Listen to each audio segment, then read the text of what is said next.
Here, the practice I talked about is needed only by some people. This practice is not mandatory for everyone. It will naturally resonate with those who need it. In other words, it has manifested, it has appeared. If someone is not able to, it's fine. It may not be necessary for you. Really, don't torture yourself, don't force it out. For those it resonates with, it will happen. It will start to grow as it was sown. It came to me naturally. I connected with it. That's it. My attention went within. I sat, and it unfolded. It unfolded. Then, let everything happen naturally. No, don't torture yourself. Many people were simply brought here once by their honest curiosity. That is the reason why I decided to share this practice with you. But it's not what everyone needs. It does not have to be necessary for everyone, and you are perfectly fine if you do not need it. And otherwise, you're also perfectly fine. In any case, you're doing great. It's all wonderful.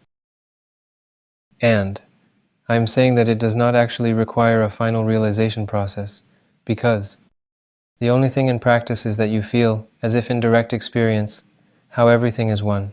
Then the feeling fades away, and it simply becomes a unified whole. And this particular feeling, like the taste of an orange, does not need any scientific confirmations or wise affirmations. In fact, it doesn't need any possible confirmations. It is beyond all of that. That is, it knows itself in direct experience. And that's all. There are simply no remaining doubts regarding God, His existence, His presence, and everything that follows. In the experience that is direct, it occurs. And from this profound experience, you can gradually emerge from the state of samadhi.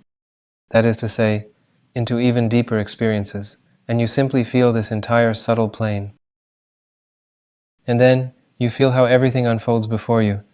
It is as if something profound is opening up, something that has never been gazed upon with curiosity. And it opens up. Yeah. But also, the main thing is just to ensure it doesn't become a trap, so you don't try to hold on to these states. I don't cling to any of the states. A situation arises, and in that situation, a state. According to that situation, it manifests itself naturally. Yeah.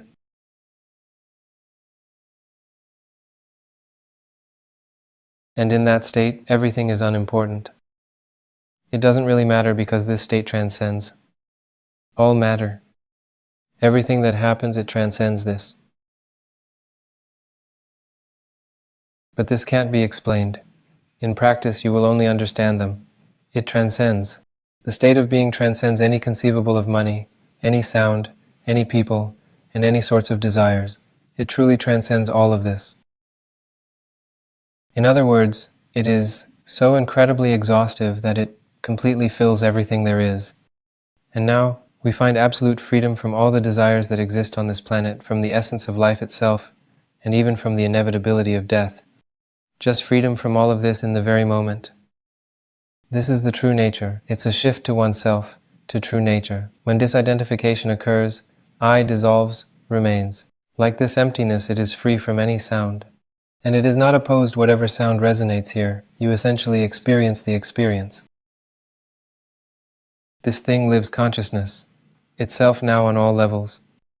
Just like this t-shirt, just like this hairdo, just like this sense of emptiness, just like these various sounds or even these sounds, or like each individual body and then continuing on to thoughts, each one of those thoughts along with feelings, and all of this combined, conditionally forms of the same consciousness, individual manifestations, waves that flow out. But the source itself is unshakable. It is unshakable, untouched. That is, it doesn't care what sound flows out of it. It doesn't care what sound arises in it, how it sounds. Only this I thought. Only it cares what sound sounds here, because each of the sounds it describes. And it thinks that this is a good sound or bad. Why did you say that to me? Why like this? Why so loudly or so quietly? And only this I thought describes, this is a beautiful board or not beautiful. What inscriptions are there? But space doesn't care.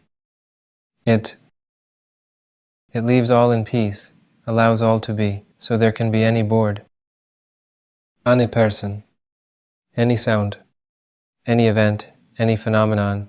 There can be a hurricane, a storm, and snow. You may have seen yogis. They sit in the mountains, in absolute warmth, surrounded by snow whatever happens. They are so engaged that their body can warm itself and provides warmth to the surrounding space around. Yeah. And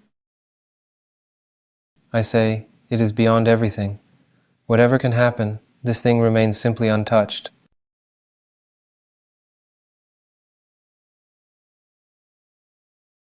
Very valuable experience. Invaluable experience. Especially it manifests itself very strongly in some emergency situations because it's still.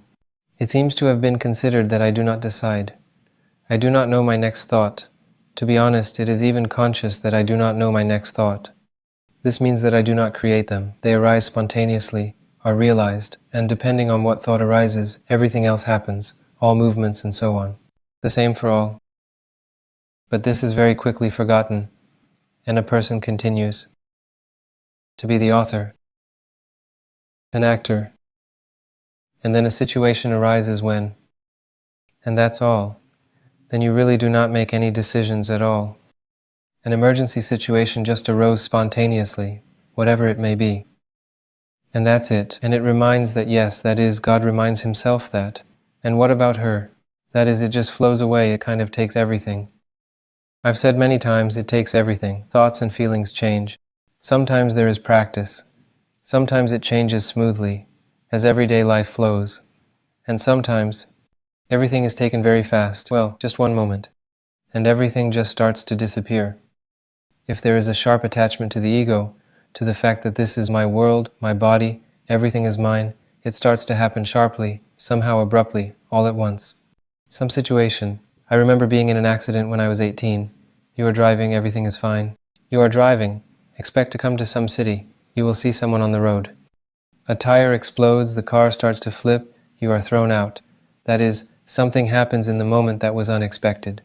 Something that suddenly breaks the world. Yay. Or when I worked in emergency surgery, they brought in what happened right now. Here, and they brought in all sorts of different cases, and if you identify in the moment, an emergency, realizing this is happening to me now, it starts to tear me apart, complicate everything. People begin to panic, a lot of everything. You need to maintain calmness within yourself. I am not saying that you should not do anything. It is done. The point is that it is done. It happens. That is, it has thought all this out by itself. It knew about it. Consciousness does this by itself. It creates by itself. Just the I thought, the ego claims that all of this is happening with it. And when something urgent happens, heavy, just disidentify. You don't need to go further, to fight. Or it will be harder. And that's it. No anger. You forgive everything. You forgive, quickly forgive, so that.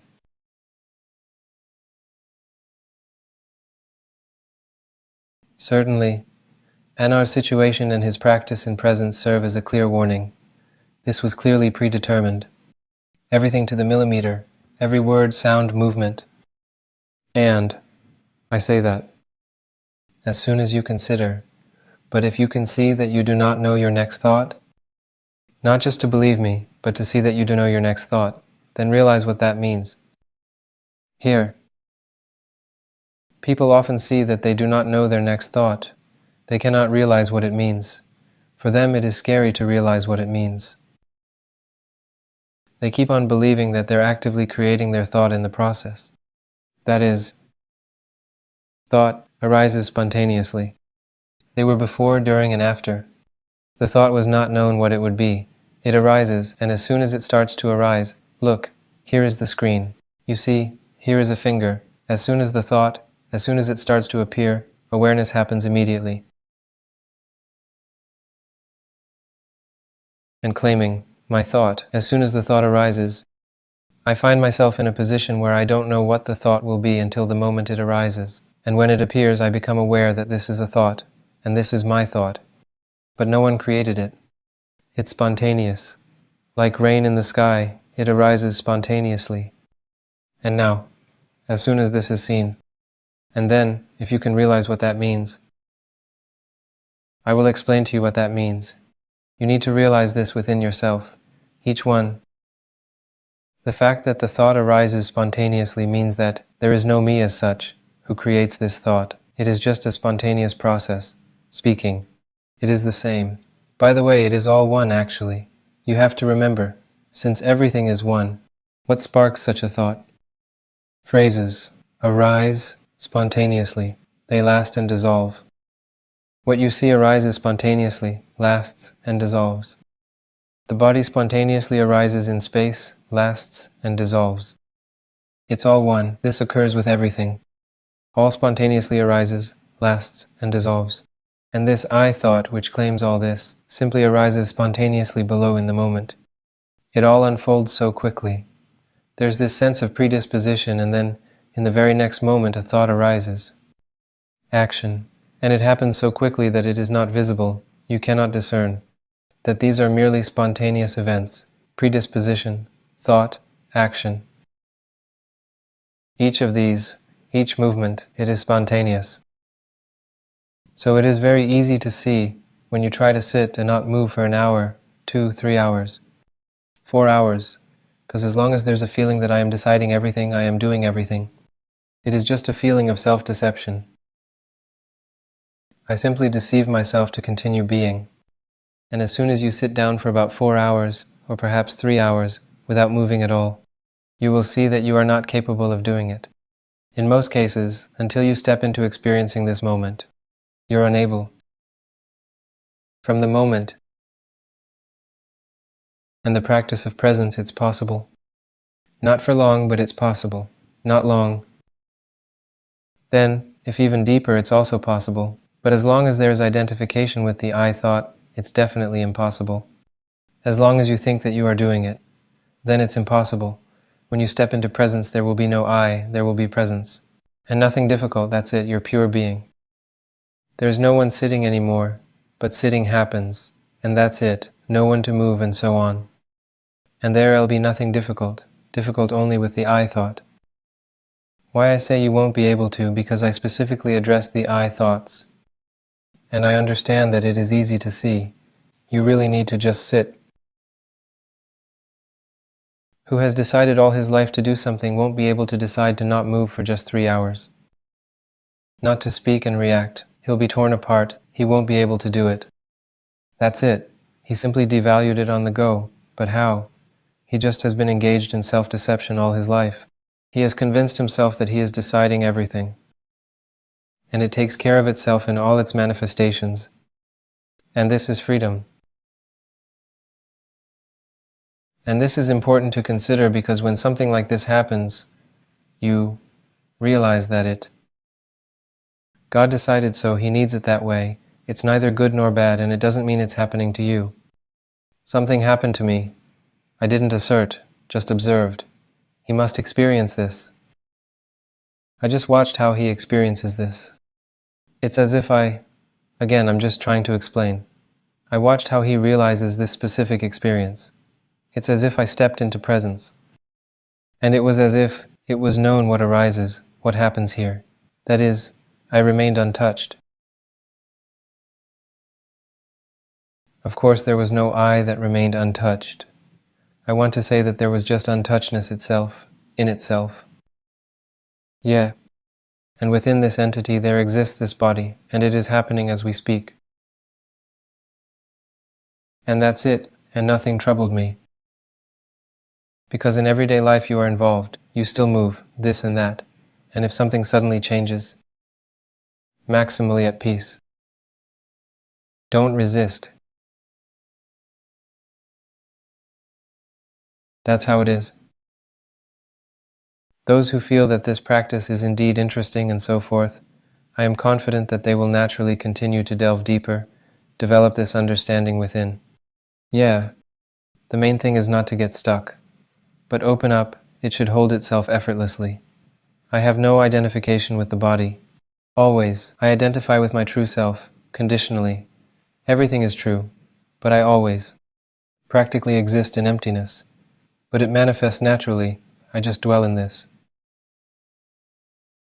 And I simply dwell in this, and everything happens. So easy to talk and there's nothing to prepare for. There's nothing to prepare for. nothing to worry about. You have one stable, only singular calm state, and that's it, and what happens just happens.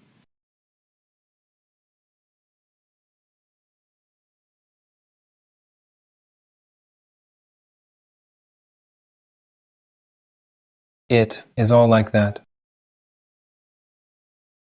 Be present today and witness how everything unfolds from this state. Who among all of you can see the fireflies in this space, or perhaps some other phenomena? There is certainly something exists in this emptiness. If you stay in it a little, you will consider it. Stay in this. It can directly ignite you right in the moment.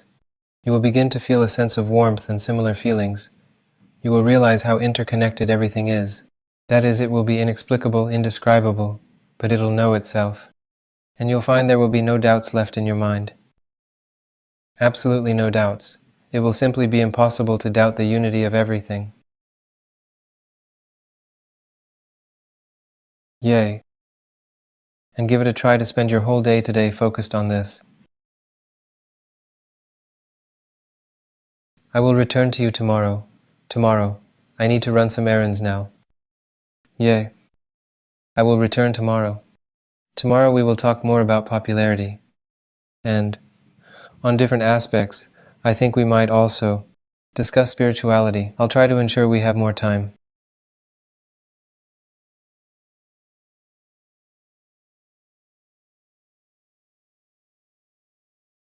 Someone is asking, who comes to realization?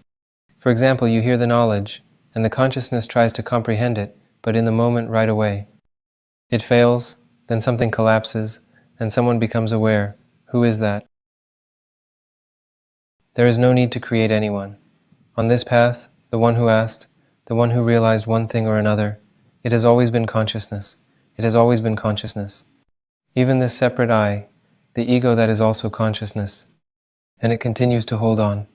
Seeing such questions, it shifts. There it transforms into the divine. It transforms into consciousness. And then I ask, so who does that? Who does this? Who realizes this consciousness? Who realizes the realizing? Who shifts? That's all. I say with words it somehow I try my best to explain.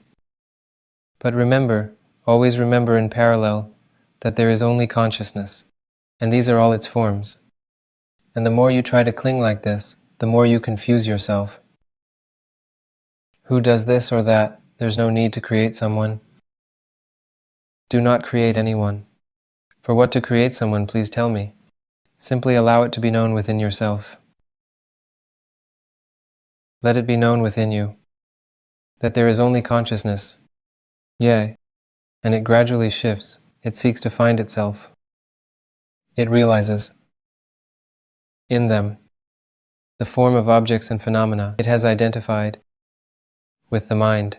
It, like attention, realizes this, and further. But attention is also a phenomenon.